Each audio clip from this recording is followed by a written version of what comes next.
मुख्यमंत्री देवेंद्र फडणवीसांचं शक्तीपीठ महामार्गाची अलाइनमेंट बदलण्याचं वक्तव्य हे स्थानिक स्वराज्य संस्थांच्या निवडणुका डोळ्यासमोर ठेवून केलेलं वक्तव्य.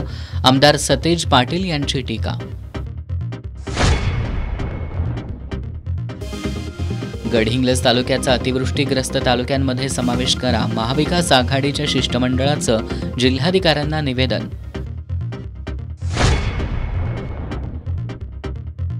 पर्यटकांसह स्थानिक व्यावसायिकांच्या मागणीनंतर अखेर राधानगरी अभयारण्य पर्यटकांसाठी खुलं. आजपासून जंगल सफारी सुरू.